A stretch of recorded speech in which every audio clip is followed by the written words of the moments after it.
有條橋諗咗16年，班差佬老笠。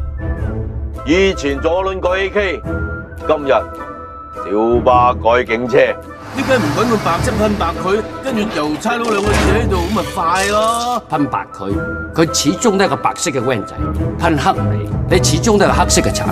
Sir， 有人濫用私刑，老笠同埋自稱警察，咁你咪記低佢咯。又想做英雄？我係差人，就要捉賊。做啫！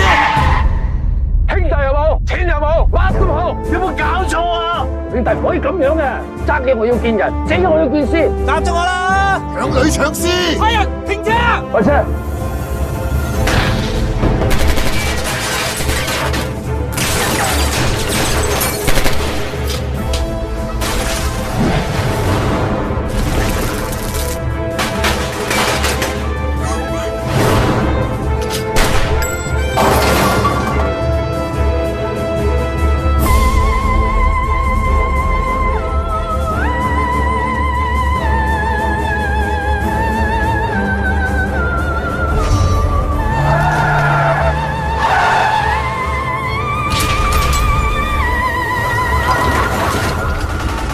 我哋呢單已經未打劫咁簡單，我哋唔係為錢，我哋係替天行道。